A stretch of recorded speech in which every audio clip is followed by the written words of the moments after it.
Hello दोस्तों। आज हम बात करेंगे मैथ की क्लास 18 के बारे में और ये हमारा होगा फ्रैक्शन का चौथा भाग। चलिए दोस्तों, सबसे पहले हम क्वेश्चन देखते हैं। हमारा पहला क्वेश्चन है 999 1/7 प्लस 999 2/7 प्लस 999 3/7 प्लस 999 4/7।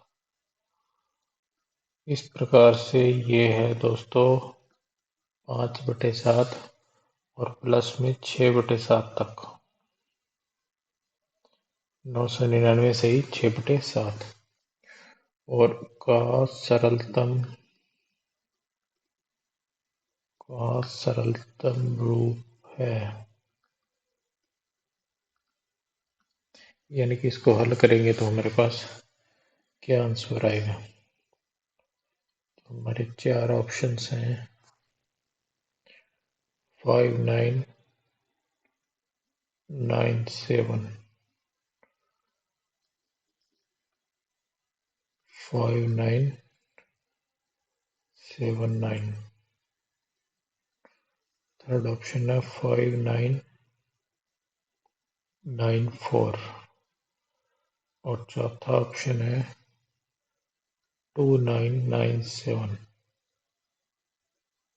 तो ये है दोस्तों हमारा क्वेश्चन।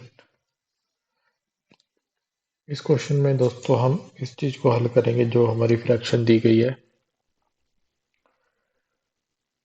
तो इसको हल कैसे करेंगे, इसमें क्या करेंगे, जैसे हमारे पास सबसे पहले दिए गए 999 और 999 ये कितनी बार है, ये टोटल है हमारे पास 6 बार। कई बार क्या होता है दोस्तों, जैसे मान लो हमारे पास ये एक फ्रैक्शन है 5/1/2।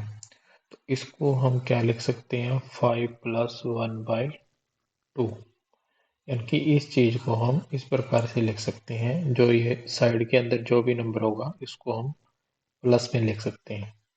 अगर इस संख्या को हम प्लस में लिख सकते हैं तो इसका मतलब जो भी 999 है, अगर हमारे पास मान लो 999 से ही 1/7 दिया है तो इसको हम 999 प्लस 1/7 लिख सकते हैं। तो इस प्रकार से जितने भी 999 है ये अलग से क्या हो जाएंगे, ऐड हो जाएंगे। तो फिर हम क्या करेंगे, 9 6 बार आया है तो 6 से क्या करेंगे, गुणा करेंगे 999 को। यह है 6 टाइम्स, यानी कि 6 बार। 999 है वो कितनी बार है, 1 बार, 2 बार, 3 बार, 4 बार, 5 बार और 6 बार, इसलिए 6 से इसको गुणा किया। और प्लस में क्या करेंगे, जो भी नंबर्स हैं इनको हम अलग से ऐड करेंगे। 1/7 plus 2/7 plus 3/7 plus 4/7 plus 5/7 plus 6/7, इनको हम अलग से ऐड करेंगे। जब आप 6 को 999 से गुणा करोगे तो आपके पास आएगा 5994 प्लस। इसके बाद में क्या करोगे, यहाँ आप एलसीएम लोगे तो लघुत्तम आपका कितना आएगा, यहाँ एलसीएम 7। इन सभी का एलसीएम 7 आएगा और 7 का 7 में भाग जाएगा 1 बार और 1 को ऊपर 1 बड़े से गुणा करेंगे 1। इस प्रकार से ये सारे नंबर्स क्या होंगे, अलग से ऐड हो जाएंगे। 1 2 3 4 5 6। जब आप इन सभी नंबर्स को ऐड करोगे ये आपके पास आएगा 5994 प्लस 21/7। 21 में 7 का भाग दोगे ये आएगा 3। 7 या 21, इसमें आप 3 ऐड करोगे तो ये आएगा 5997। ये आपका हो जाएगा ए ऑप्शन राइट आंसर। इस प्रकार से हम इस क्वेश्चन को हल करेंगे। चलिए दोस्तों, अब हम नेक्स्ट क्वेश्चन देखते हैं हमारा।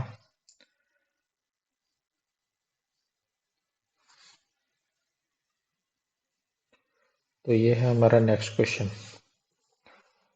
जब भी दोस्तों इस प्रकार से आपके पास कोई क्वेश्चन आए, 1+1/1+3/1+4/5, जब भी इस प्रकार से आपके पास क्वेश्चन आए तो आप क्या करोगे, सबसे पहले नीचे वाला जो नंबर्स होता है यहाँ से हल करना शुरू करोगे। इसके बाद में फर्स्ट स्टेप ये होगा, सेकंड आपका स्टेप ये होगा, और उसके बाद ऊपर की तरफ हल करते जाएंगे। यानी कि इस प्रकार के जो भी क्वेश्चन होते हैं वो नीचे से ऊपर की तरफ हल होते हैं। तो सबसे पहले हम नीचे वाले पार्ट को हल करेंगे। जैसे यहाँ सबसे पहले लिखेंगे 1+1/1+3।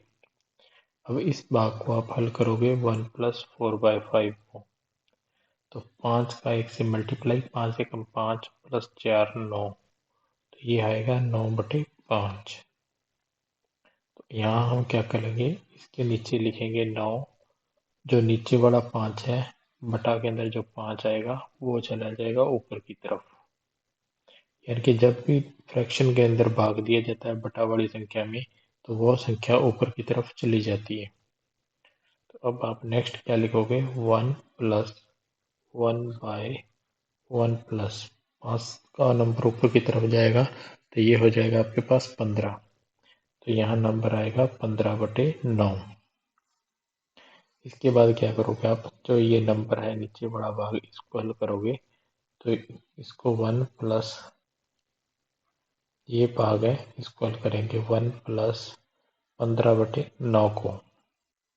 तो इसको आप हल करोगे, 9 एकम 9, 9 में 15 ऐड करोगे, कितने आएंगे 24, 24/9। अब क्या करोगे आगे, आगे इसको हल करोगे 1+1 बटा में एक, 1+15/9 है, इसको हल किया 24/9। तो यहाँ नीचे लिखा जाएगा 24/9। जो ये नीचे वाला 9 है ये ऊपर चला जाएगा। इसके बाद में इसको हल करेंगे 1+9/24। अब इस संख्या को आप हल करोगे 1+9/24 को। तो 24 एकम 24, और 24 में 9 जोड़ोगे तो ये आएगा 9 और 4 13, 33/24। तो ये आपका आंसर होगा 33/24। अब आप क्या कर सकते हो, इसको काट सकते हो। और ये किस नंबर से कटेगा, ये 3 के पहाड़े से। 11 तिया 33 और 8 तिया 24। तो 11/8 आपका क्या हो जाएगा, option number A right answer.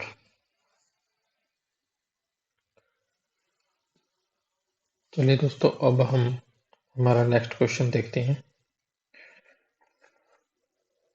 हमारा नेक्स्ट क्वेश्चन है दोस्तों, कुछ कुछ फलों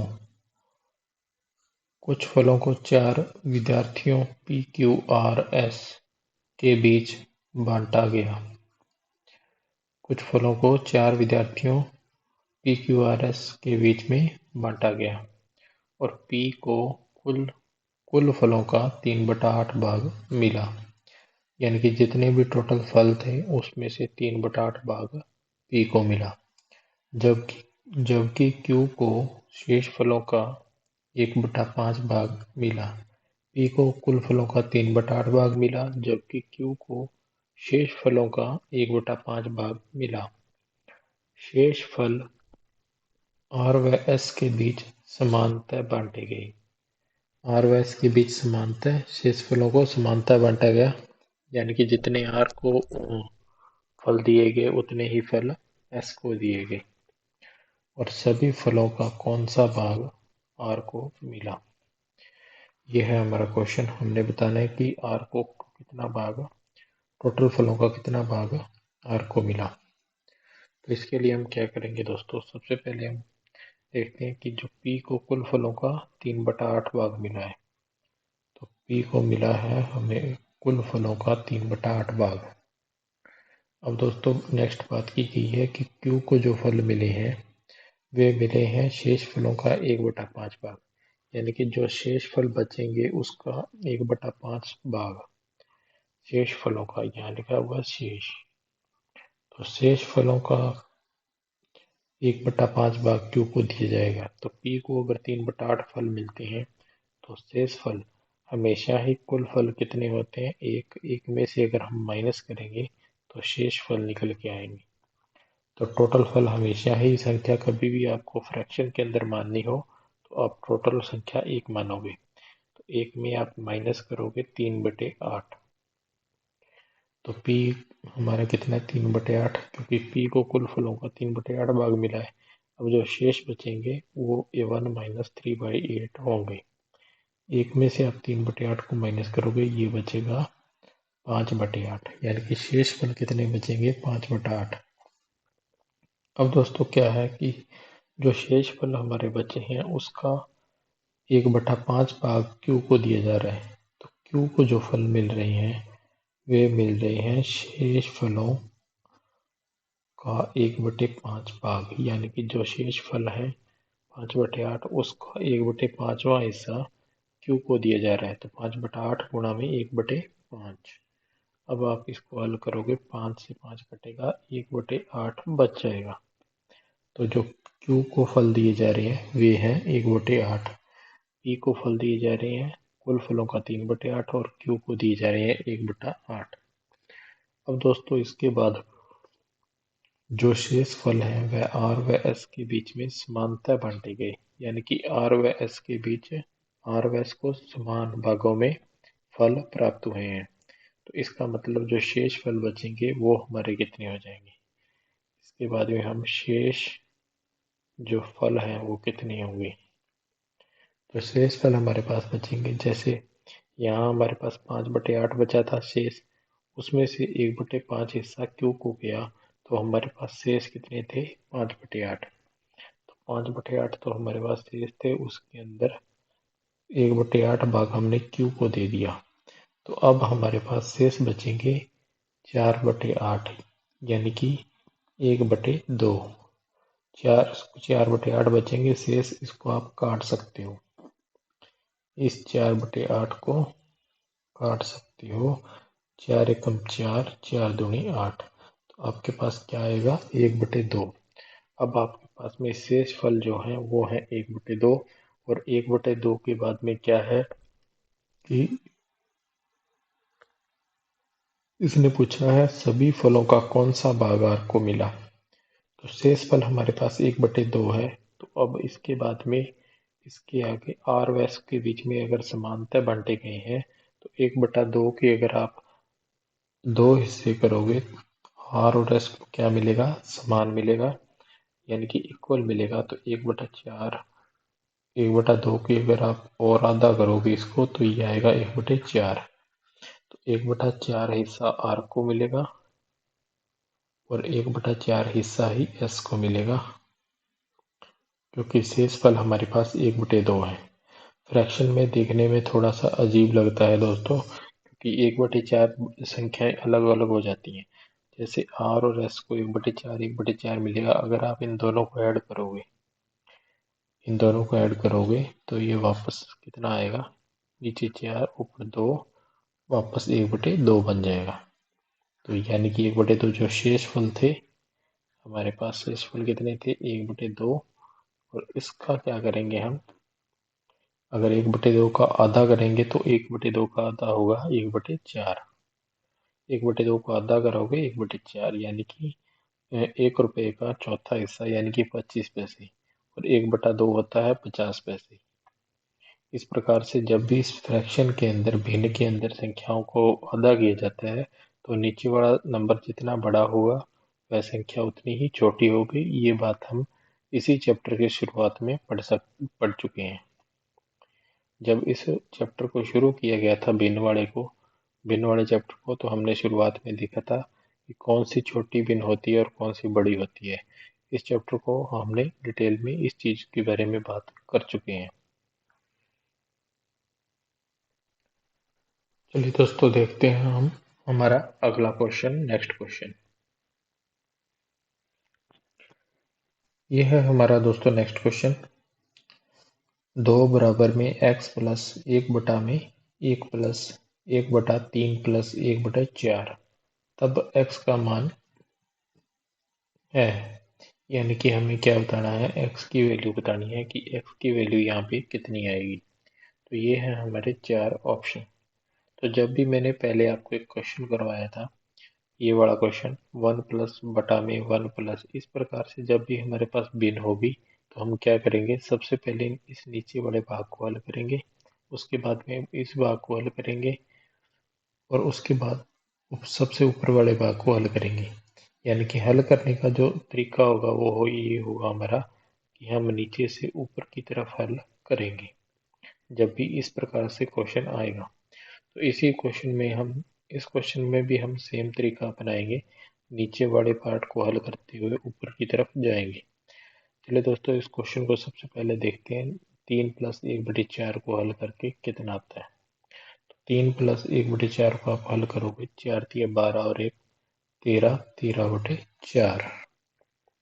ये हमारे पास आया 13/4। तो अब आप क्या करोगे, इसको हल करोगे तो लिखोगे x प्लस में 1 बटा में 1 प्लस 1 बटा में, इसको हल किया तो हमारे पास आया 13 बटा में जो 4 जो नीचे की तरफ है ये हमेशा ऊपर की तरफ जाएगी संख्या, क्योंकि जब भी फ्रैक्शन के अंदर भाग दिया जाता है तो वह संख्या हमेशा नीचे वाली संख्या ऊपर की तरफ जाती है।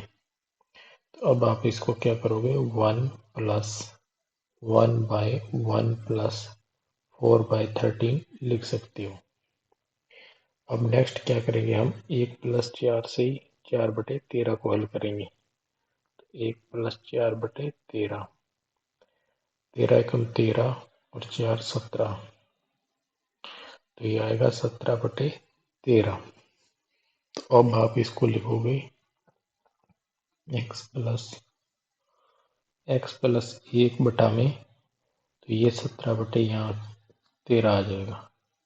तो अब आप इसको हल करोगे तो हमेशा नीचे वाली संख्या ऊपर की तरफ जाएगी, तो x प्लस में 13/17 ये आपका नंबर आएगा। तो x प्लस में आपके पास आया 13/17। अब क्या है दोस्तों, इस क्वेश्चन में थोड़ा सा अलग है। अगर यहाँ 1 लिखा होता, 2 लिखा होता, फिर हम इसको डायरेक्ट हल कर सकते थे, कोई प्रॉब्लम नहीं थी। लेकिन यहाँ पे x लिखा गया है। लेकिन यहाँ ध्यान दोगे तो यहाँ पे आपके पास दिया गया 2। यहाँ आपको कितना दिया गया है, यहाँ दिया गया 2 आपको। अब आप क्या करोगे, इस जगह पे 2 के बराबर इस संख्या को लिखोगे, x प्लस 13/17 को। अब x को आप एक तरफ रख सकते हो और दूसरी संख्या को दूसरी तरफ लेके जाओगे। यहाँ तो 2 है पहले से, ये 13/17 क्या है, प्लस का है, तो इधर जाएगा तो ये माइनस का हो जाएगा। इसे बोलते हैं दोस्तों पक्षांतरण, यानी कि ट्रांसफर। एक संख्या जब दूसरी तरफ जाएगी तो उसको बोला जाता है ट्रांसफर। तो इसमें आपको क्या ध्यान रखना है, जब भी आप ट्रांसफर करो तो आप हमेशा ध्यान रखो, प्लस वाली चीज दूसरी तरफ जाएगी तो माइनस की होगी, माइनस वाली चीज दूसरी तरफ जाएगी तो प्लस की होगी। अगर गुणा वाली चीज है दूसरी तरफ जाएगी तो भाग में हो जाएगी, और भाग वाली चीज दूसरी तरफ जाएगी तो गुणा में बदल जाएगी। इस चीज को आप ध्यान रखिएगा, प्लस वाली माइनस में, माइनस वाली प्लस में, गुणा वाली संख्या भाग में और भाग वाली संख्या गुणा में हमेशा बदलती है। अगर जो संख्या बराबर की जिस साइड है, अगर वह संख्या उसी साइड रहे तो उसके निशान के अंदर उसके जो भी साइन है उसमें कोई भी बदलाव नहीं होता। जैसे यहाँ x है और x अगर इधर वाली साइड में ही है तो कोई इसमें कोई प्रॉब्लम नहीं है। 2 यहाँ प्लस का है, यहाँ भी प्लस का है 2। जिस संख्या के आगे कोई भी निशान नहीं होता वह संख्या हमेशा प्लस की मानी जाती है। तो 2 यहाँ सेम है, लेकिन 13/17 यहाँ क्या है, प्लस का है, इसको इधर लेके जाएंगे तो ये हमारा माइनस का हो जाएगा 13/17। इसके बाद में हम क्या करेंगे कि 2 में से माइनस करेंगे 13/17 को, तो ये हमारा आंसर होगा। तो जब आप 2 में से माइनस करोगे तो 17 दूना 34, 34 में से आप क्या करोगे, 13 को माइनस करोगे। 34 में से 13 माइनस होंगे तो ये आएगा 21, तो 21/17 ये आपका राइट आंसर हो जाएगा। तो ये दिए गए हमें ऑप्शन नंबर बी में, तो बी ऑप्शन हमारा करेक्ट हो जाएगा। चलिए दोस्तों, अब हम देखते हैं हमारा अगला प्रश्न, नेक्स्ट क्वेश्चन। तो हमारा नेक्स्ट क्वेश्चन है दोस्तों, 0.63 के ऊपर बार प्लस में 0.37 के ऊपर बार प्लस में 0.80 के ऊपर बार, यानी कि हमें इन सभी संख्याओं को प्लस करना है, यानी कि जोड़ना है। तो हम क्या करेंगे, सबसे पहले जब मैंने एक चीज बताई थी आपको, जिस संख्या के ऊपर बार होता है दोस्तों, तो वह संख्या हमेशा कम से कम 2 या 3 बार लिखी जाती है। तो हम इन सभी संख्याओं को क्या करते हैं, सही रूप में लिखते हैं। तो यहाँ लिखा गया 0.63, इसके ऊपर बार है तो इसको हम क्या करेंगे, 0.6363 लिखेंगे। इसके बाद हमारे पास नेक्स्ट प्रश्न है 0.37 के ऊपर बार, तो इसको हम लिखेंगे 0.3737, यानी कि जिस संख्या के ऊपर बार होता है उसको हम 2 बार लिखते हैं। तो आगे जो हमारा नंबर है 0.80, 80 पे बार है तो हम लिखेंगे 0.8080, यानी कि बार वाली संख्याओं को हम इस प्रकार से लिख सकते हैं। अब हम क्या करेंगे, इन सभी संख्याओं को हमें प्लस करना है, तो हम इन सभी संख्याओं का जोड़ लगाएंगे। तो आप इसका जोड़ लगाओगे, ये आएगा आपके पास 1.808180। जब आप इनका जोड़ोगे तो इस प्रकार से आपका आंसर आएगा। तो जो 1.8180 है, इसको आप 1.81 के ऊपर बार लिख सकते हो। इसको आप क्या लिखोगे, 1.81 के ऊपर बार। तो ये हमारा ऑप्शन बी राइट हो जाएगा। दोस्तों, इन सभी संख्याओं को इस प्रकार से हम जोड़ते हैं। अब कुछ स्टूडेंट के मन में कंफ्यूजन इस बात की हो जाती है कि यहाँ 81 और 80 अलग अलग हैं, तो हम किसके ऊपर बार लगाएंगे। तो आप जो पॉइंट के बाद 2 संख्याएं होगी उनके ऊपर बार लगा सकते हो। वैसे 80 है वह 81 के बिल्कुल नज़दीक है, तो इसके बाद में इसलिए हमने 1.81 लिखा। जैसे हम कई बार एक पॉइंट के अंदर अगर 45 लिखा हो तो उसको हम 1.50 मान लेते हैं, यानी कि वे सारी संख्याएं अगर हाफ के नज़दीक हैं तो उनको इस प्रकार से लिखा जा सकता है, जो संख्याएं लगभग उन संख्याओं के नज़दीक होती हैं। तो हम एग्जैक्ट आंसर नहीं निकालते, इसलिए 1.81 के ऊपर हम बार लगाएंगे और ये हमारा ऑप्शन बी राइट हो जाएगा। चलिए दोस्तों, इस प्रकार से हम एक और क्वेश्चन देखते हैं जिसके अंदर माइनस लगाओ। इस क्वेश्चन में क्या है कि थोड़ा सा डिफरेंट है ये पहले वाले क्वेश्चन से, क्योंकि इसमें प्लस के साथ में हमें माइनस की संख्याओं को करना है। तो जिस संख्या के ऊपर बार लगा है उसको हम कम से कम 2 बार लिखेंगे। तो यहाँ लिखा गया 3.36 के ऊपर बार, तो हम क्या लिखेंगे, 3.3636। इस बार वाली संख्या को हमने 2 बार लिखा। इसके बाद में ये संख्या इसमें ऐड करनी है, तो ऐड करने वाली संख्याएं हम अलग से लिखेंगे। तो 1.3333। अब आप इन सभी को ऐड करोगे तो ये आएगा आपके पास में 6, 6 और 3 9, 3 और 3 6 प्लस 4, तो ये नंबर आएगा 4.6969। अब आपको क्या करना है, इस 4.6969 में से ये वाली संख्या माइनस करनी है, सॉरी ये वाली संख्या माइनस करनी है। 2.05 के ऊपर है जो बार, तो इस संख्या को हम माइनस करने के लिए क्या करोगे, जिस संख्या पे बार होता है उसको हम कम से कम 2 बार लिखते हैं। 05 के ऊपर बार है, इसलिए 05 को हमने 2 बार लिखा और ये संख्या इसमें क्या करनी है, माइनस करनी है। तो इस संख्या को आप माइनस करोगे तो आपके पास क्या आएगा, देखो 9 में से 5 के 4, 6, 9 में से 5 के 4, 6 पॉइंट 4 में से 2 गए 2, तो आपके पास आएगा संख्या 2.6464 और आप इस संख्या को क्या लिख सकते हो, 2.64 के ऊपर बार, क्योंकि 2 बार अगर संख्या इस प्रकार से हो तो उस संख्या के ऊपर हम बार लगा देते हैं। जो संख्या रिपीट होती है उसके ऊपर बार लगाया जाता है। जैसे मान लो यहाँ आ गया 2.322, 322, तो आप 2.322 के ऊपर बार लगाओगे, ये तो होगा सही। अगर आप 2.32 के ऊपर बार लगाओगे तो ये गलत हो जाएगा। तो इस प्रकार से आपको ध्यान रखना है कि कितनी संख्याओं के बाद में कौन सा नंबर बार बार रिपीट हो रहा है, यानी कि कौन सी संख्या रिपीट हो रही है। तो यहाँ 64 संख्या है, ये रिपीट हो रही है, ना कि 6 रिपीट हो रहा है। जो संख्या बार पूरी संख्या देखनी है हमें कि कौन सी संख्या रिपीट हो रही है, उस संख्या के ऊपर बार लगेगा। तो यहाँ 2.64 के ऊपर बार लगेगा, तो ये हमारा ऑप्शन नंबर डी एकदम राइट आंसर हो जाएगा। यहाँ ऑप्शन 2.6 के ऊपर बार दिए गए, ये हमारा आंसर सही नहीं होगा, क्योंकि हमें पूरी संख्या देखनी है कि कौन सी संख्या बार बार, यहाँ 64 है, ये बार बार रिपीट हो रहा है, ना कि यहाँ 6 रिपीट हो रहा है। अगर हमारा आंसर 2.66 होता तो फिर हम 2.6 के ऊपर बार लिख सकते थे, लेकिन यहाँ 2.6464 है, इसलिए हमने 2.64 के ऊपर बार लगाया।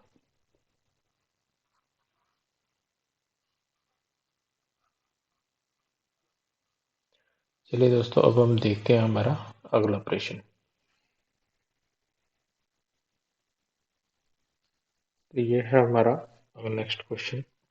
0.4747 डॉट डॉट डॉट किस साधारण भिन्न के बराबर है, यानी कि 0.47 एक तरह से क्या लिखा गया है,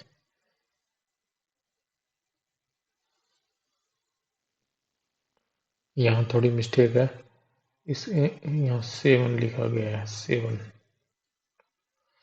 0.4 उसके बाद में 7 कंटिन्यू लिखा गया है और इस चीज को लिखना है कि यह किस साधारण भिन्न के बराबर है, यानी कि ये वाली संख्या किसके इक्वल होगी। तो इसमें हम क्या करेंगे, सबसे पहले मैंने आपको बताया था पिछली वीडियो में, जो फ्रैक्शन के इससे पहले 2-3 भाग थे, तो उन जो स्टार्ट के अंदर मैंने आपको चीज़ें बताई थी इंपॉर्टेंट बेसिक, तो उसमें मैंने बताया था आपको कि जब भी संख्याएं बार बार रिपीटिशन होती है तो वो संख्या जो बार बार रिपीट हो रही है उसके ऊपर हम क्या लगाते हैं, बार लगाते हैं। तो यहाँ जो नंबर है 0.4, तो 7 की रिपीटिशन हो रही है बार बार, तो हम क्या करेंगे, इस संख्या को 0.4 के बाद में 7 के ऊपर क्या लगाएंगे, एक बार लगाएंगे। बार हमेशा उस संख्या पे लगता है जो संख्या बार बार रिपीट हो रही होती है, यानी कि जो संख्या कंटिन्यू बार बार आ रही होती है पॉइंट के बाद। तो हम 7 में ये बार बार रिपीट हो रहा है, इसलिए 7 के ऊपर हमने बार लगाया। अब दोस्तों मैंने एक मेथड बताया था आपको सॉल्व करने का, कि जब भी संख्या के ऊपर बार होता है तो उसको किस प्रकार से हल करते हैं। तो सबसे पहले हम क्या करते हैं, जो भी संख्या होती है उसको लिखते हैं। तो ये नंबर है 47, तो हम 47 को लिखेंगे। इसके बाद हम क्या करेंगे, 47 के बटा में एक संख्या लिखते हैं। वो संख्या लिखते हैं, जितनी संख्याओं पे बार होता है उतने हम 9 नीचे की तरफ लिखते हैं। तो यहाँ 7 के ऊपर बार है, तो हम एक संख्या के ऊपर बार है तो एक बार हम 9 को लिखेंगे। अगर दो संख्याओं पे बार होता तो हम 2 बार 9 को लिखते, यानी कि 99 लिखते। तो जितनी संख्याओं पे बार होता है उतने ही 9 नीचे लिखे जाते हैं।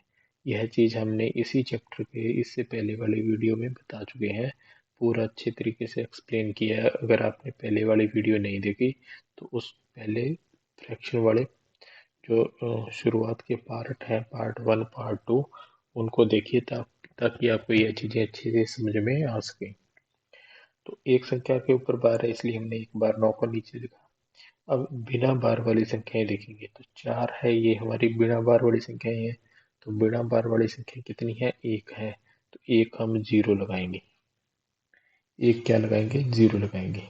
तो जितनी बिना बार वाली संख्याएं होती है उतनी नीचे जीरो लगती है। अब जो बिना बार वाली संख्या बच जाती है उसको हम पूरी संख्या में से माइनस करते हैं।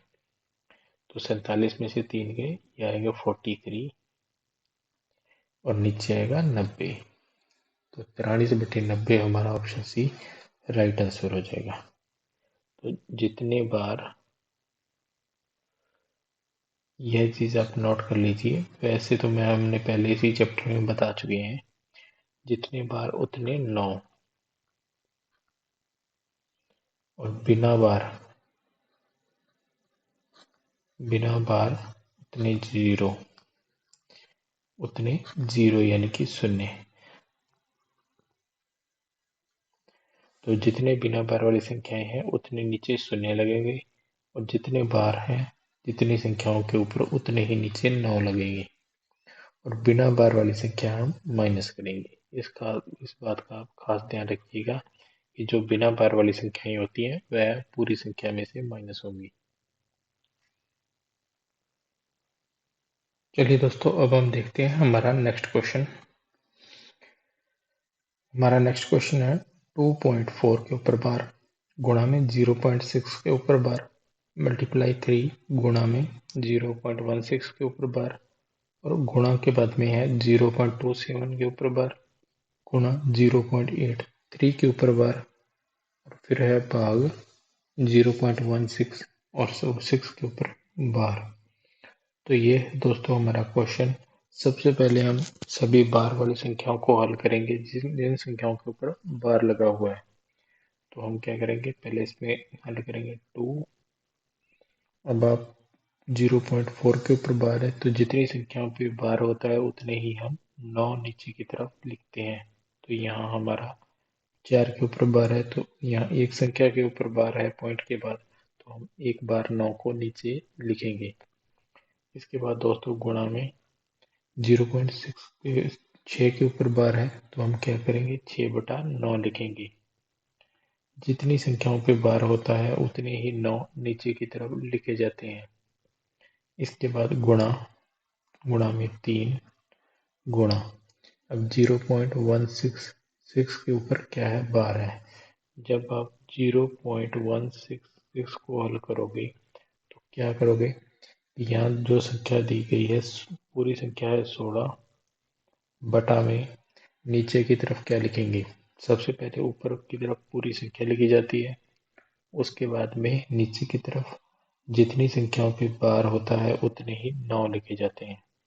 जैसा मैंने पिछले क्वेश्चन में बताया था कि जितने बार उतने 9, बिना बार उतने 0। तो ये चीज़ तो पहले भी बता चुके हैं लेकिन फिर से बताता हूँ कि यहाँ एक संख्या पे बार है तो एक बार 9 नीचे लिखा जाएगा। अब बिना बार वाली संख्या है 1। पॉइंट के बाद हमें देखना होता है कि पॉइंट के बाद बिना बार वाली संख्याएं कितनी है। तो पॉइंट के बाद एक संख्या बिना बार की है इसलिए एक बार 0 आएगा। अब जो संख्या बिना बार की होती है उसको हम माइनस कर देते हैं। तो यहाँ बिना बार वाली संख्या 1 है इसलिए को माइनस करेंगे, ये होगा 15/90। अब हम यहाँ क्या लिखेंगे, इसको हल करके 15/90, इस प्रकार से हम इसको हल करते हैं।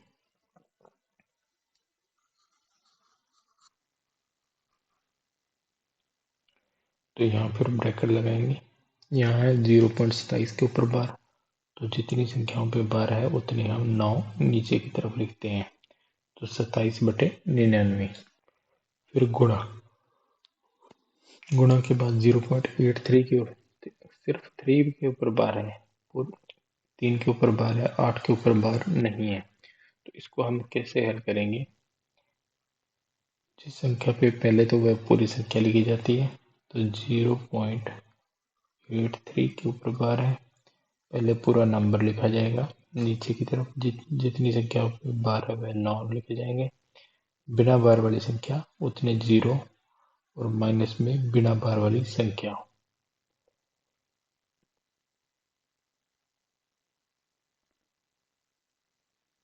तो ये आएगा 75 बटा में 90। और फिर है भाग, और 0.16 को आप सॉल्व करोगे तो ये हमने सॉल्व यहाँ पे किया था 0.16 को, तो ये आया था 15/90।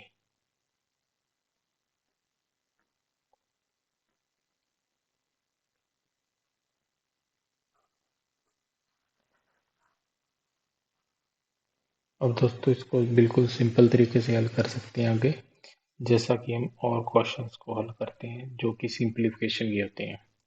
9 दूना 18, 18 और 4 22। तो इसे लिखेंगे 22/9 गुणा में 6/9 गुणा में 3 गुणा में 15/90। इसके बाद में गुणा 27/99, फिर गुणा में 75/90। अब दोस्तों यहाँ हमको भाग देना है। जब भी भिन्न के अंदर भाग दिया जाता है तो भाग वाले निशान को हम गुणा में बदलते हैं, और भाग के निशान के जो बाद में संख्या लिखी जाती है उसको हम पलट के लिखते हैं। ऊपर वाली को नीचे वाली को ऊपर, ऊपर वाली को नीचे की तरफ। तो इस संख्या को हम पलट के लिखेंगे तो ये लिखी जाएगी 90/15।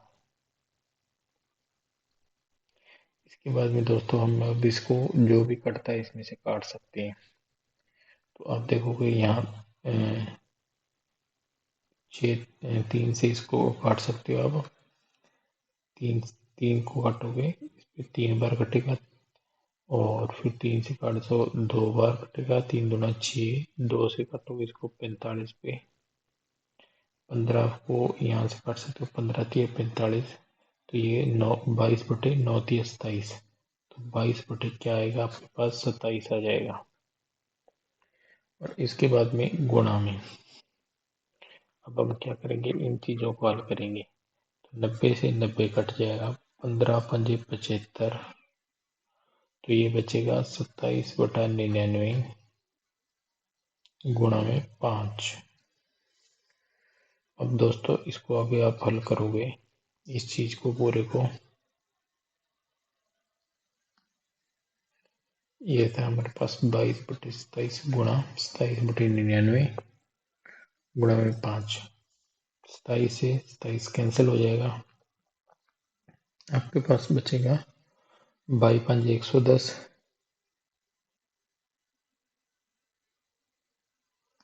110/99। 11 निवे 99, और 11 कम 11।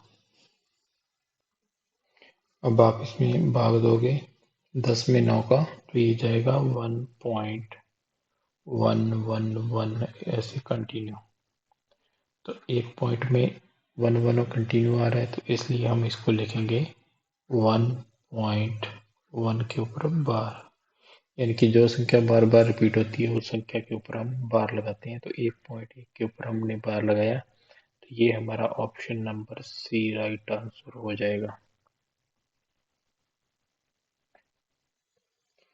ये था दोस्तों हमारा भिन्न वाला चैप्टर, और जो हमने भी शुरुआत में पढ़ा, ये हमारा भिन्न का चौथा भाग था। इनकी फ्रैक्शन वाले चैप्टर का हमारा चौथा पार्ट था, और ये थी हमारी क्लास नंबर 18। इससे पहले टोटल 17 क्लास हमारी कंप्लीट हो चुकी हैं, और ये चैप्टर भी इसी के साथ हमारा क्लोज होता है कि फ्रैक्शन वाला चैप्टर, जिसके टोटल 4 भाग हैं, तो ये चौथा भाग था। तो इसके अंदर जो जो चीज़ें हमने आज पढ़ी, और इसके बाद में जो दोस्तों हम नेक्स्ट चैप्टर जो शुरुआत करेंगे, तो नेक्स्ट चैप्टर होगा हमारा स्क्वायर रूट का, यानी कि वर्गमूल,